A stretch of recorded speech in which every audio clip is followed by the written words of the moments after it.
amigos da FEB TV, nós teremos no programa de hoje sobre o Evangelho à luz do Espiritismo, o estudo do capítulo 18 do Evangelho segundo o Espiritismo, intitulado Muitos os chamados, poucos os escolhidos. Allan Kardec coloca de início uma parábola muito significativa, a do festim das bodas. Analisa a porta estreita, nem todos os que dizem Senhor, Senhor entrarão no reino dos céus. Analisa o muito se pedirá a quem muito recebeu e como instruções dos Espíritos, as mensagens dar-se-á àquele que tem. Reconhece-se o cristão pelas suas obras. Então nós iniciamos o estudo do capítulo agora com a leitura da parábola do festim das bodas. Nós buscamos no Novo Testamento, tradução de Haroldo Dutra Dias, edição FEB, diz assim: em resposta, Jesus novamente lhes falou em parábolas, dizendo: o reino dos céus é semelhante ao homem, rei, que preparou as bodas do seu filho, e enviou seus servos a chamar os convidados para as bodas, mas não quiseram vir. Novamente, enviou outros servos, dizendo: dizei aos convidados: eis que o banquete está preparado, os meus bois e cevados abatidos, e tudo pronto. Vinde para as bodas. Mas eles se foram, sem se importarem, um para o seu próprio campo, outro para o seu negócio, e o restante, agarrando os seus servos, os ultrajaram e mataram. O rei ficou irado e, enviando suas tropas, exterminou aqueles assassinos e incendiou a cidade deles.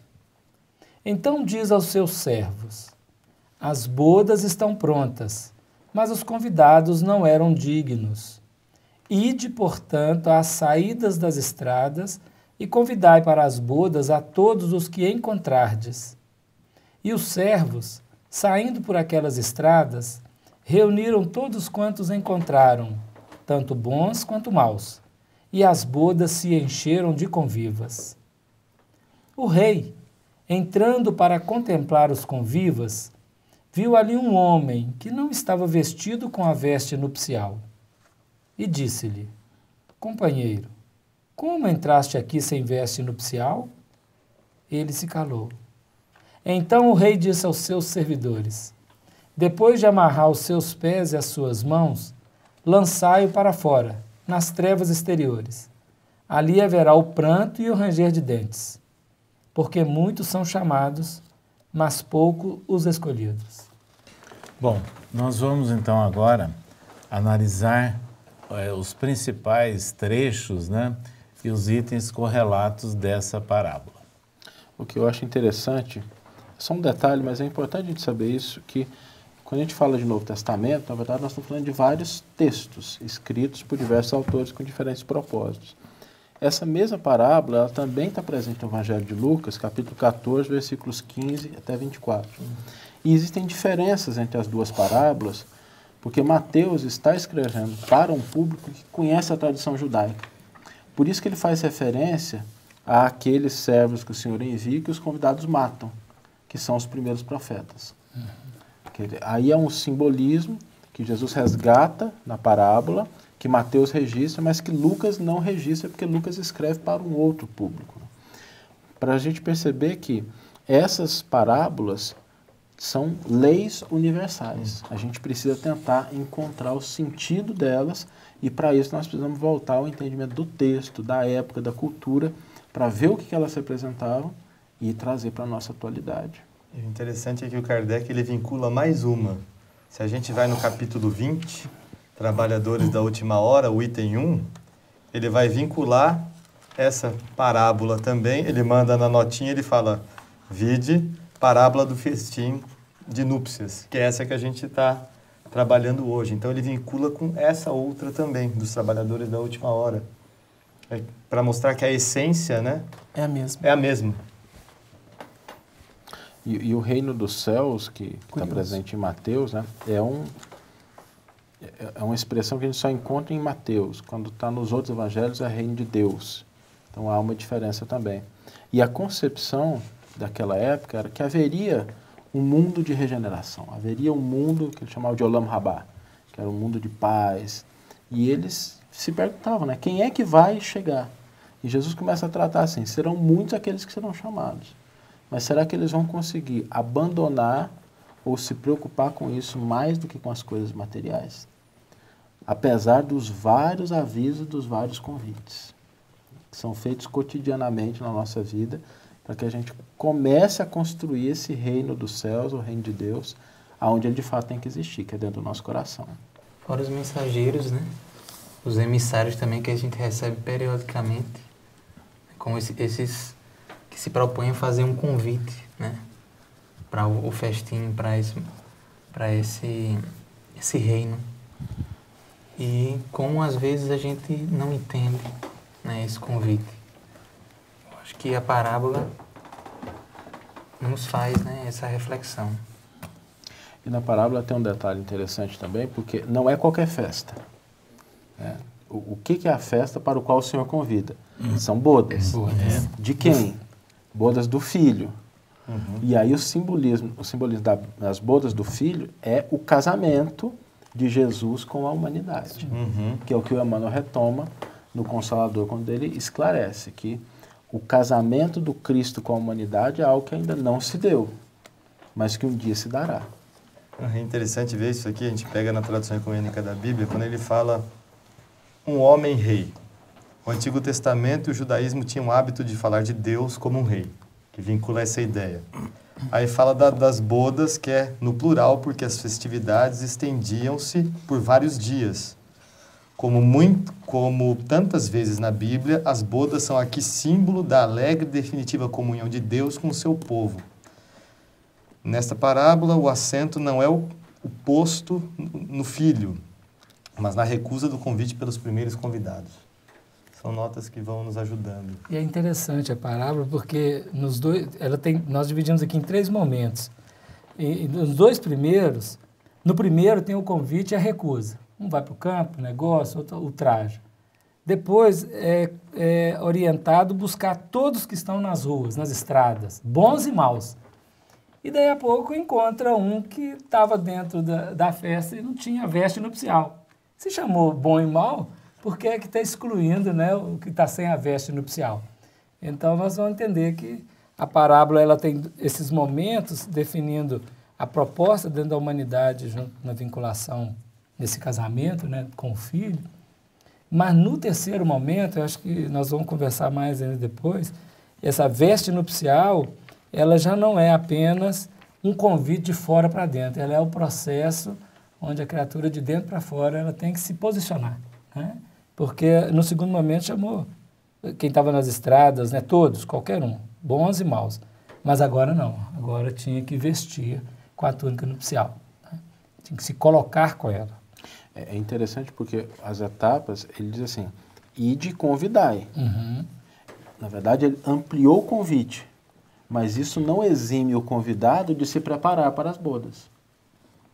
O fato de o convite ter chegado até ele significa que houve uma ampliação. Justo. E aí é um sentido muito, muito profundo, porque o povo hebreu acreditava que os convidados seriam só eles. Só eles. Né? É com quem Deus faz aliança, é o povo escolhido, o povo de Israel. Então seriam esses os convidados. E Jesus está mostrando, por conta de vocês terem recusado o convite, nós vamos estender, porque é a grande tarefa de Paulo de Tarso, de pegar o cristianismo, tirar de dentro do judaísmo, como seria mais uma seita, e estender esse convite aos gentios. Agora, isso não exime o convidado de se preparar para a festa, Né? que é o que ele diz na parábola. Chamamos todos, bons e maus, mas para bons e maus há um requisito, a túnica. Se preparar. Isso é interessante, né? Eu estava prestando atenção aqui no trecho de Kardec, no item 2, onde logo após a parábola, ele anotou: é preciso, antes de tudo, e sob condição expressa, estar revestido da túnica nupcial, isto é, ter pureza de coração, e praticar a lei segundo o Espírito. Ora, a lei está toda nessas palavras: fora da caridade não há salvação. Então é interessante que vocês comentando aí essa parábola que às vezes é mal entendida, e Kardec chega até a dizer que alguns na época consideravam pueril, ela é muito profunda, né? É muito profunda e em função disso é que vem essa colocação do muitos serão chamados, porém poucos os escolhidos. É interessante que a gente preste atenção qual a relação, evidentemente, que há no mundo que nós estamos vivendo agora, no momento que nós estamos vivendo agora, com essa parábola, né? A questão de estar preparado para as bodas, com as vestes e o instante que nós estamos vivendo. Quer dizer, por quê? Muitos foram chamados, mas poucos os escolhidos. Agora há pouco estávamos falando, inclusive, na questão de exclusão. Aqui Kardec fala no fora da caridade não há salvação, mas tem algum fio condutor, né, que nos permite aí uma chave de interpretação para esses dias, esses momentos que nós vivemos. Então nós vamos fazer agora um pequeno intervalo e voltamos daqui a pouco com o capítulo 18 do Evangelho segundo o Espiritismo.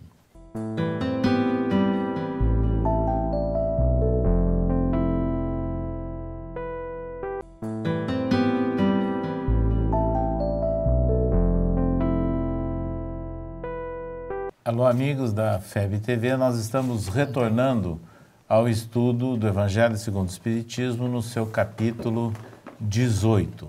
E é interessante que agora nós vamos dar sequência tratando da questão aí da escolha que pode haver, do momento que nós estamos vivendo.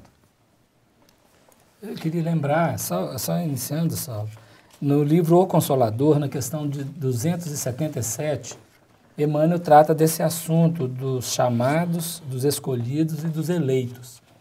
E ele vai dizer lá que os profetas, todo trabalhador, aquele que destaca da multidão, ele está sendo chamado para a sementeira, para a iluminação. Escolhidos são aquelas almas redimidas não, aquelas almas boas, aquelas almas já virtuosas, que operam em nome do Cristo, né, no sagrado trabalho de fecundação. Mas eleito, a humanidade só viu um, foi Jesus Cristo, que fez aquele processo que ele chama de evolução em linha reta para Deus, né, sem os percalços das quedas humanas que todos nós temos e ele não teve. Então, na questão 277, ele abre esse horizonte entre chamados e escolhidos, né? É interessante entender por que há um primeiro convite que é restrito, né, e um segundo convite que abrange, né? E a gente pode fazer uma analogia com a outra passagem do Evangelho, onde Jesus diz: não vades ter com os gentios. E é muito mal interpretado essa passagem como se fosse uma exclusão, né? Mas, na verdade, Kardec vai esclarecer que é uma questão de planejamento de Jesus, né? O povo que estava mais preparado e que tinha já a noção de Deus uno para receber esse convite e essa mensagem e poder repassar, né? Então, ele fala que, né, se Jesus diz aos apóstolos que não vão ter com os pagãos, não é que desdenhem a convenção deles, o que nada tem de caridoso. É que os judeus que já acreditavam no Deus uno estavam preparados pela lei de Moisés a lhes acolherem a palavra.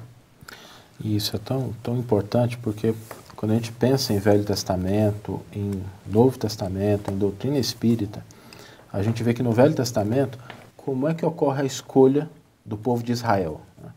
É aquela aliança que é materializada na frase de Deus: eu serei o teu Deus, tu serás o meu povo e tu serás uma bênção para as nações. As duas partes eles entenderam. A outra esqueceram.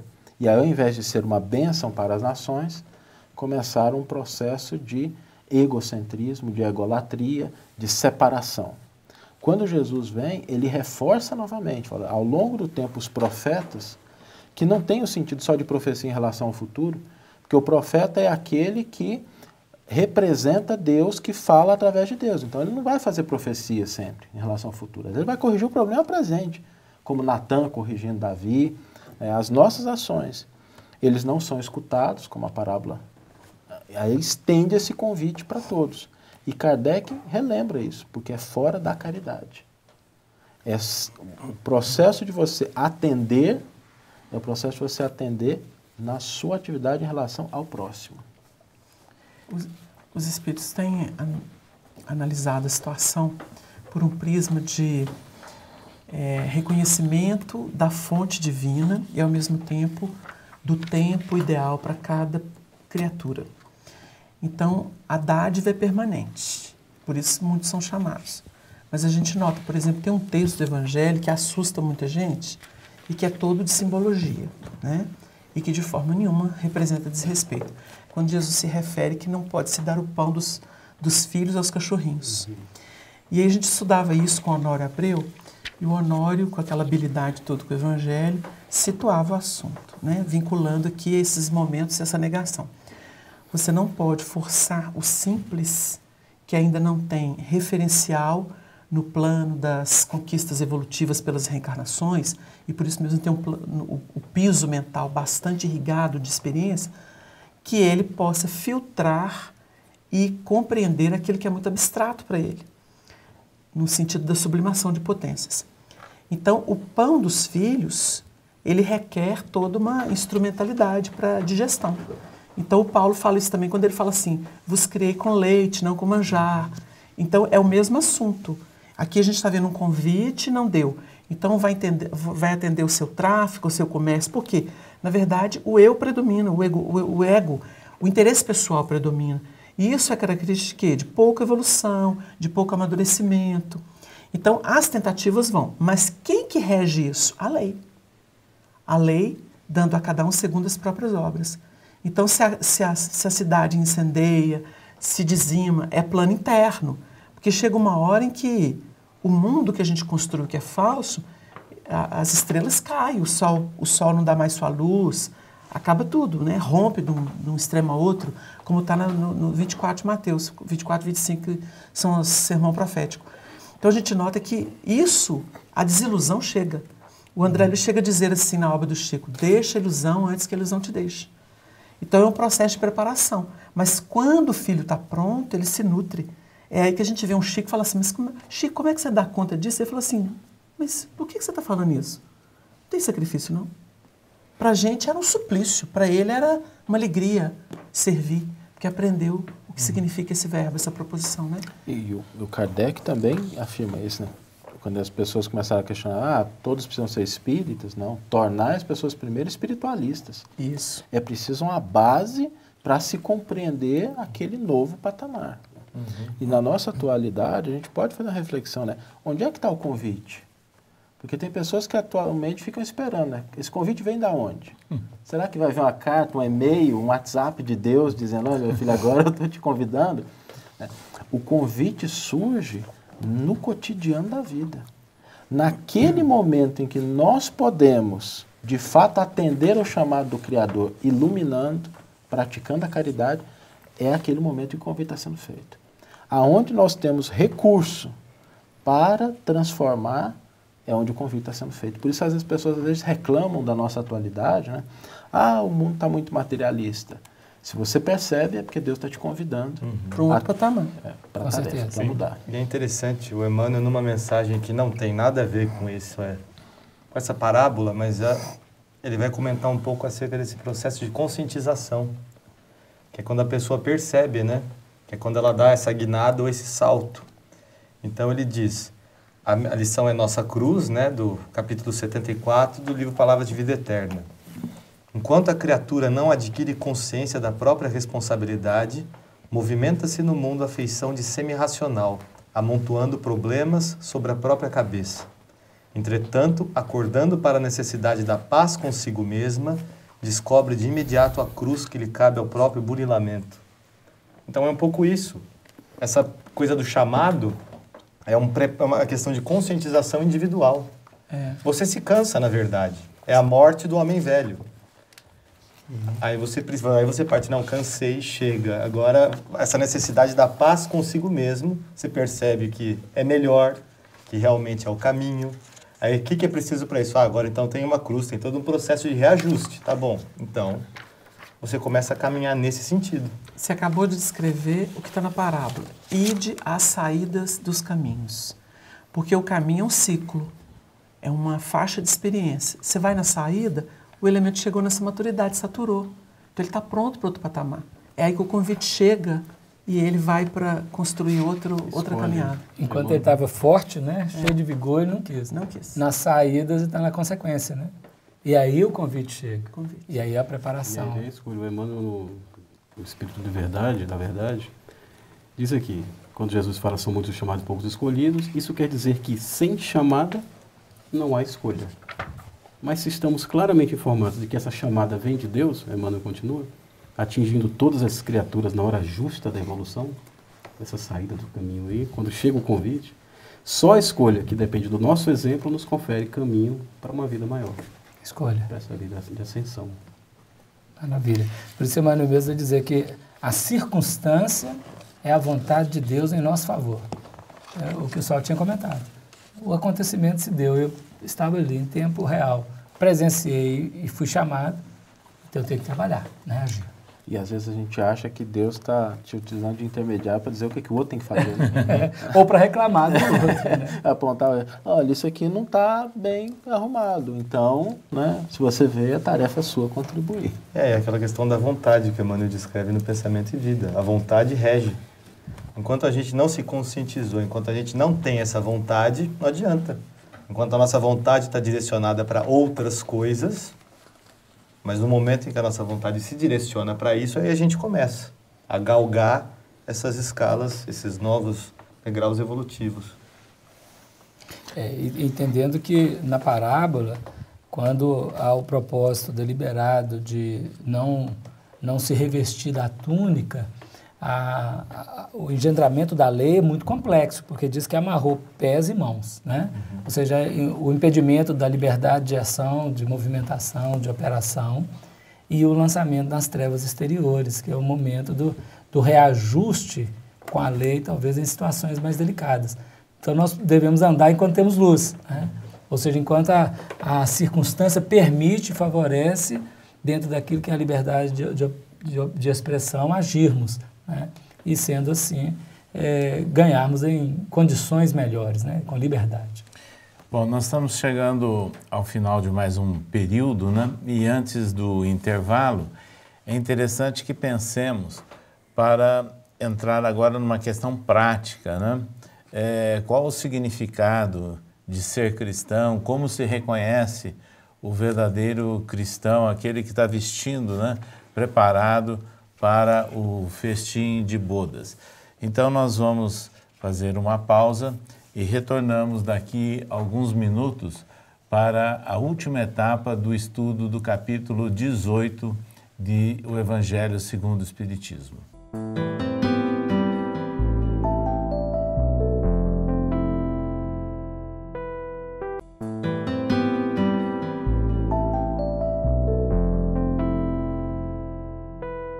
Retornamos ao estudo do capítulo 18 de Evangelho segundo o Espiritismo, tratando do tema muitos os chamados, poucos os escolhidos. Agora nós faremos uma análise de algumas questões assim mais práticas, né, relacionadas com esse estudo de Kardec. Interessante a gente ver essa questão das bodas e ver o significado simbólico que tem o termo boda, né? A gente até já discutiu que a boda seria o símbolo daquela alegre e definitiva comunhão com Deus. Só que para isso acontecer, na parábola diz que é necessário ter uma veste nupcial. Aí a gente se pergunta, que veste é essa? Será que é algo sofisticado, é algo difícil? Qual é esse elemento? E é interessante a gente lembrar, para nos ajudar a explicar esse processo de aquisição dessa veste, uma explicação feita pelo Neio Lúcio no livro Jesus no Lar, capítulo 3, Explicações do Mestre, em que Jesus se encontra com uma criadora de cabras, que ela se sentia com bastante dificuldade para conquistar esse reino dos céus em função, às vezes, da dificuldade que ela tinha de perdoar as pessoas, os inimigos, enfim, ela não conseguia passar por cima dessas amarras que ela ainda tinha dentro dela no campo do sentimento.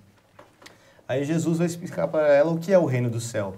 Só que usando uma simbologia, uma alegoria, uma metáfora dentro do cotidiano daquela pessoa. Daí ele usa a questão do acondicionamento de leite, de cabras, porque ela era criadora de cabras. Ele vira para ela, como é que você faz para armazenar o leite?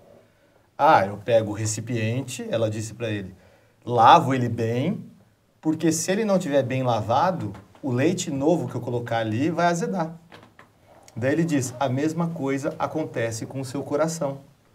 As coisas vindas do céu, se o seu coração não estiver limpo, elas vão também azedar, elas vão se tornar impuras. Então é necessário que primeiro você se purifique para que essas coisas fiquem puras dentro de você. Então a veste nupcial é uma coisa desse tipo. É o que Emmanuel em várias mensagens dá o nome de autoburilamento. E tem uma frase interessante nessa lição, que a gente convém ler ela em função até desse sentido e da beleza que ela contém. Então, olha o que Jesus diz. O mestre, porém, levantando-se com discrição e humildade, afagou os cabelos da senhora que o interpelava e concluiu generoso. O orvalho num lírio, alvo, é diamante celeste, mas na poeira da estrada é gota lamacenta. Não te esqueças desta verdade simples e clara da natureza. Então a veste nupcial é isso, essa purificação.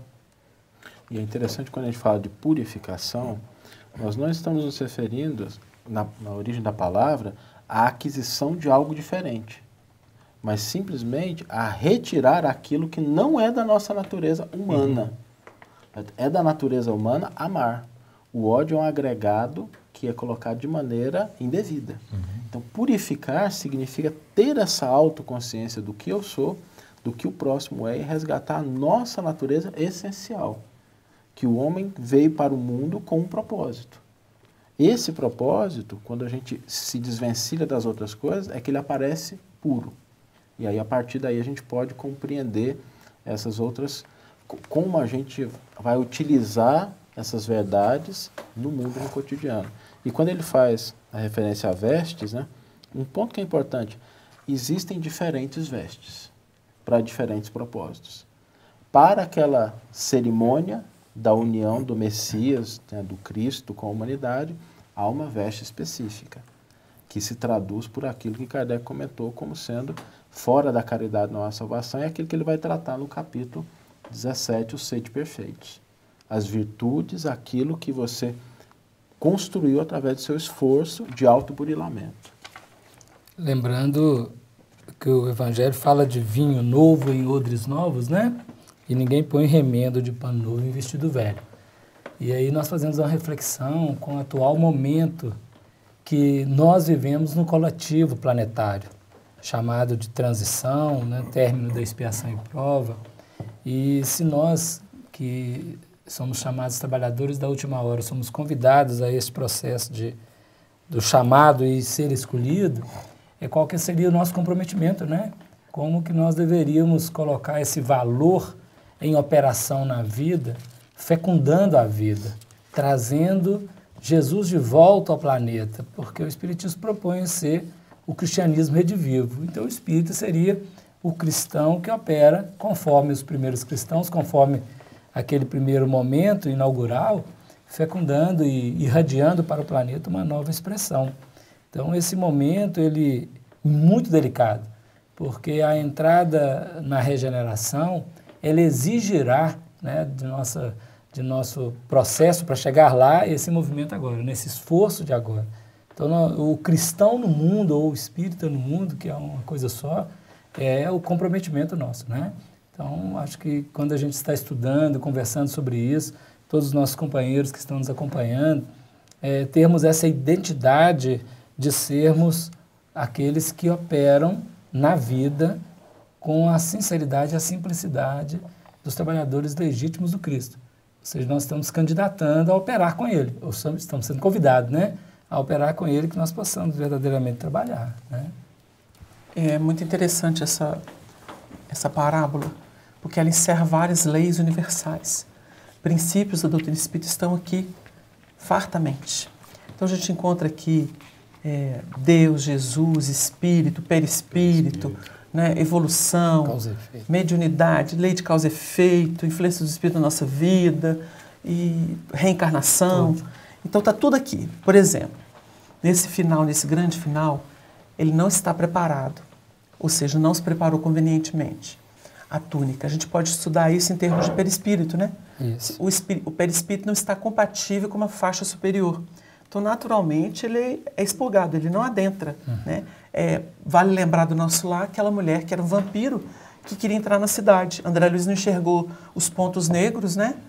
Porque era uma mulher que trabalhava a morte, o infanticídio. Então, naturalmente, ela apresentava esses pontos negros que os mais experientes podiam ver. Não tinha túnica nupcial.